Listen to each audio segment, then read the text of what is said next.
Right. Hello, my friends. So I wanted to pop on here and record a video, essentially debriefing my mountain lion encounter in the Grand Canyon last fall.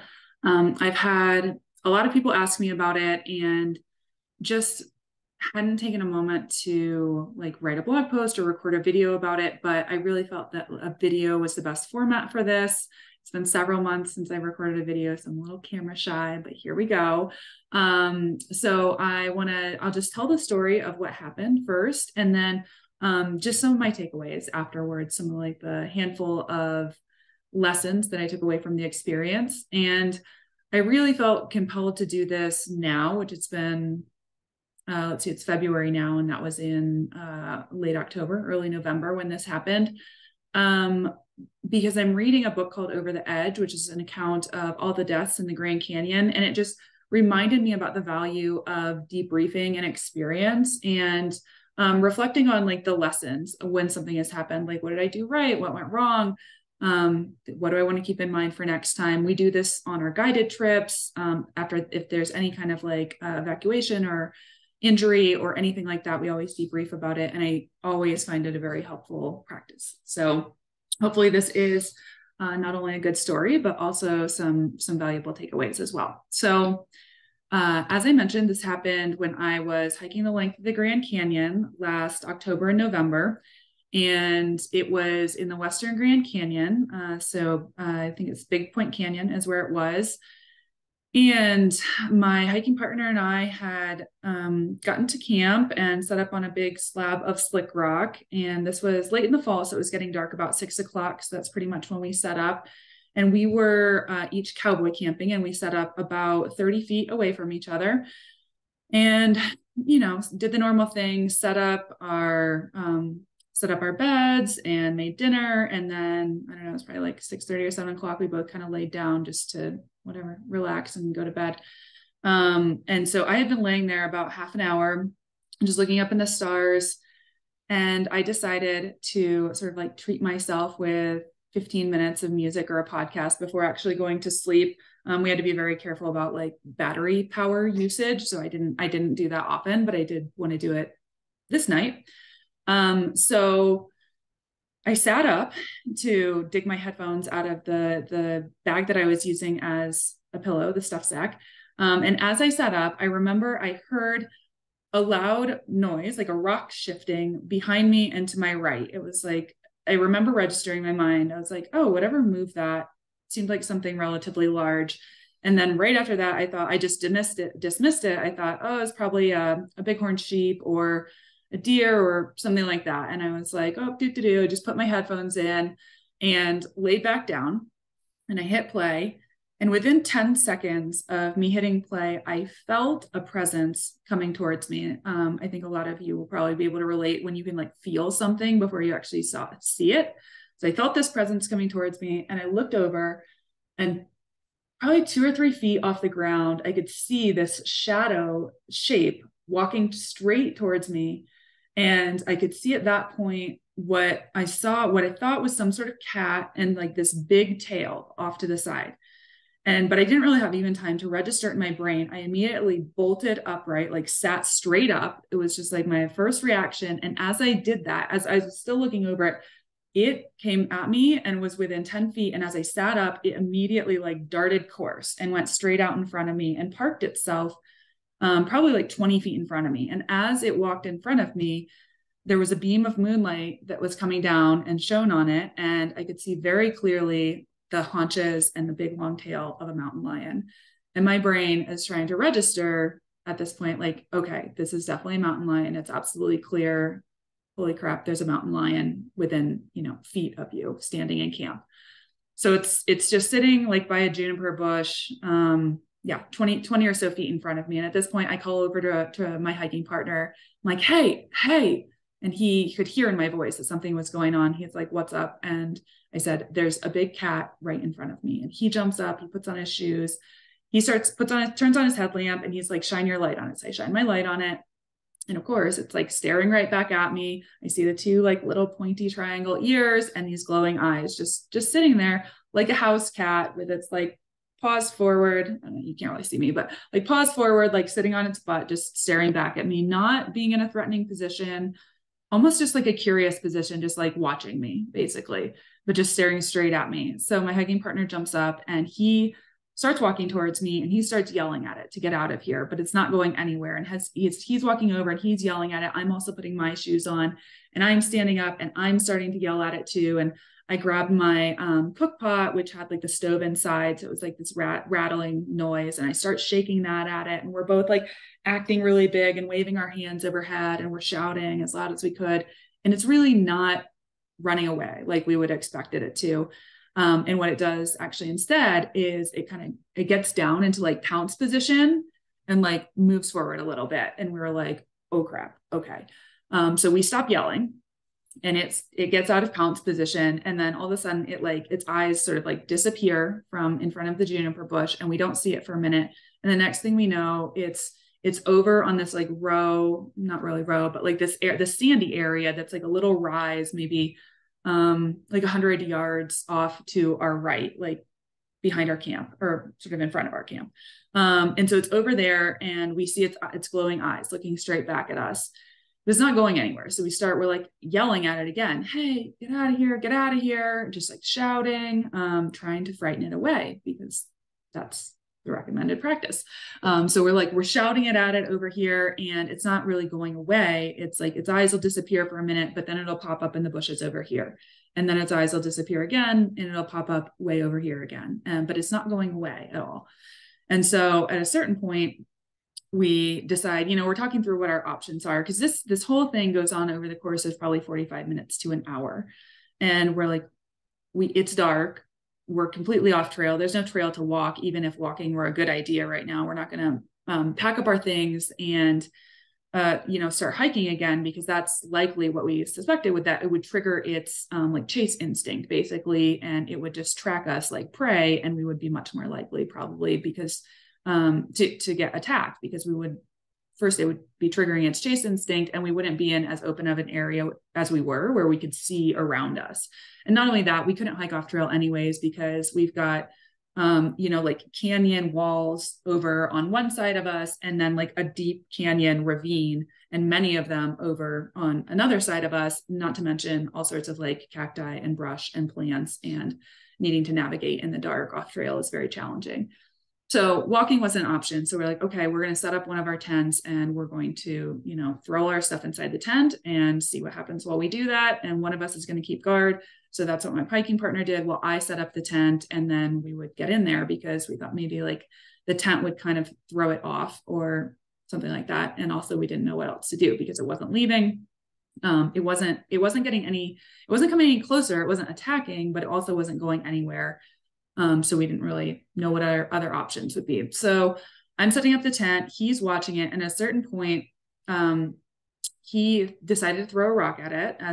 As he did that, like after he did that, it gets back down into pounce position. And this time it like, kind of army crawls almost like another, 10 or 30 feet towards us. And we notice the more aggressive we are towards it, the more aggressive it is back towards us. So we stopped, stopped the yelling again, like we did earlier, because we're like, the yelling and the screaming and the throwing rocks is not good because it's just making it more aggressive. So we just need to set up this tent, get inside, see what happens. And so I'm getting this set up, which is obviously a difficult thing on slick rock because I'm having to like tie out all the corners and it feels like it's taking a million years. And as I'm setting things up, he's watching the mountain lion is watching me. And then my hiking partner notices out of the corner of his eye, so between where we're standing and the mountain lion out in front of us, and then sort of in a triangle over here, closer to where the canyon wall is, he notices another set of eyes and it's closer to the ground. And I don't think it dawned on us at first or that it was most likely a mountain lion kitten or cub that was over there on the ground. But then after we had like sort of replayed the situation in our head, we're like, oh, that had to be what it was. And what was going on is that this mother mountain lion, which we realized at that point, was most likely trying to reconnect with her cub that was sort of like off behind us. And because of the terrain, like we were out on this slick rock, there's canyon wall over here, and there's only kind of this one corridor travel. And so she would have had to come closer to us again to get back with her cub.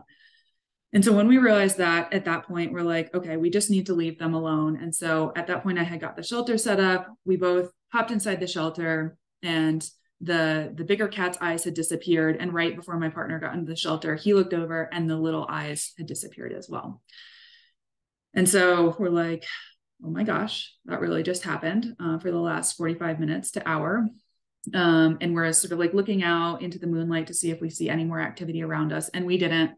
And so I didn't sleep a wink that night because I just kept replaying the situation in my head and thinking, just replaying it. Like, what if I hadn't sat up? What if I hadn't felt that presence coming towards me? Was it actually attack, or was she just curious? Why was this happening? Why wasn't she running away? Which, as I've reflected on, it was obviously because she needed to reconnect with her cub. But just the kind of insanity of the whole experience, because what I've always been told as an outdoors person is like, you're very unlikely to ever see a mountain lion, which I have seen a handful of other ones in my life, but always from far away. And they always do behave in sort of like the predictable manner of just running away. Like as soon as they've seen me, they just take off. And so that's what the behavior that I expected out of this one, which was not what was happening at all, and not what was happening even when we were yelling at it. In fact, when we were yelling at it, it was making it more aggressive. So yeah, I mean, that was essentially what happened. The next morning when we got up and left, we could see all of the paw prints all around our camp, and we could see both the mother and the cub prints that had gone off in the direction, but assuming like after we had stopped screaming at it and gotten into the tent. So yeah, that was my mountain lion encounter, and some of the takeaways that I had from that after giving it a little time to like marinate and process the whole experience over these past months, is one, just really the importance of like knowing animal behavior. So that I think it was valuable that we knew what we were supposed to do. First of all, like, the people recommend acting big to scare it off. And also, just knowing whatever protocol it is for whatever animal you're encountering. Like, do you make eye contact or do you not? Do you want to act large and try and scare it off, or do you not be aggressive, or whatever it is? So just like knowing typical animal behavior, I think was helpful. And then also paying attention though to how the animal is responding to you, because it wasn't responding to, well, I mean, it was responding to us, yelling at it and acting aggressively, but it was not responding by what we expected, which was for it to run away. It was responding by being aggressive back towards us. And so we responded to its response of being like aggressive back towards us whenever we were aggressive, by like toning things down instead of continuing to yell at it. So I think that's one of just the value of knowing what animals are going to be in the area that you're traveling in, and what their typical behavior is. And then I think another thing that was valuable is valuable going forward is just thinking about where you're placing yourself, like especially for a camp, like in the terrain that's around you. So this was interesting because throughout the 35 days that it took us to hike the whole length of the canyon, we'd spent a lot of time intentionally like thinking like the wildlife, especially like the sheep, as we tried to find like how to navigate in and out of ravines. But still, it hadn't occurred to us that we were sort of blocking this travel corridor. Not a lot, but if we were traveling there, it's likely that the other animals were too. And it wasn't a tight space by any means. We have a large area of slick rock to our left, and then there was at the canyon wall, but it was a ways off to our right. So it wasn't like a tight corridor. So it didn't really occur to us that an animal might be trying to walk through that area and we might be in the way of it. But that's essentially what happened. I think we were just on this mountain lion's normal path that it probably travels pretty often in that area. And she was maybe just coming to check me out, and it startled her when I sat upright and she darted in front of me, and that accidentally, I suppose, separated her from where her cub still was behind us. So just paying attention to like where I am within a landscape and where I'm setting up camp. I've always thought about this, like not blocking paths to water in the past, but I've never really thought about it in an area like what we were in. So So I think that's another important thing to think about. It's just like being mindful of where you are in relation to natural features. And then I think one of the other like big takeaways for me was not ignoring like gut instincts. So something I would say I did like wrong in this instance for sure was when I heard that shifting rock behind me, I didn't turn around to look to see if something was there because I probably would have seen the mountain lion at that point. I'm guessing there was enough moonlight that I probably would have seen something and maybe startled it away at that point, and it would have gone back where it came from with its cub, and we would have avoided the whole standoff for an hour. But I didn't, I think because I was so, I don't know, I think there's a certain level of almost like complacency or like, so if you get used to hearing things in the night, and for me to not drive myself crazy and to ever be able to sleep in the outdoors, there's been a certain level of like getting used to sounds occurring around you. Like you are in other people's home as well, and you're going to be hearing deer crunching through the woods or squirrels or whatever it is. It's not unusual to hear sounds in the nighttime, and to just almost have to just dismiss them and be like, well, it's fine. Other things live here too, so that you can actually ever get some sleep out there.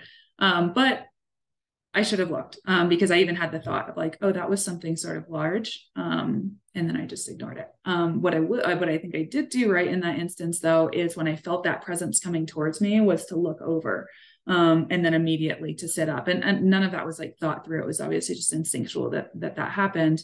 But I'm glad that it wasn't instinctual and that I listened to those instincts, because I don't know what would have happened otherwise. So yeah, that's another one that I think is just valuable, is just like trust your gut instincts, and and do those things that your body is just like naturally wants to do, because it's sensing something. So I think, let me look at my notes. I think those were the big takeaways that I wanted to share. Yeah. Yep. Those are the big ones. And just again, like the value of knowing what animals might be where you are, knowing their typical behavior, but also like responding to the situation in the moment, and responding to how the animal is acting towards you. I think we're really valuable. So that is my mountain lion story. And those are some of the takeaways, at least for now. I'm sure there will be more. So I hope that was helpful to you, or at least entertaining to you.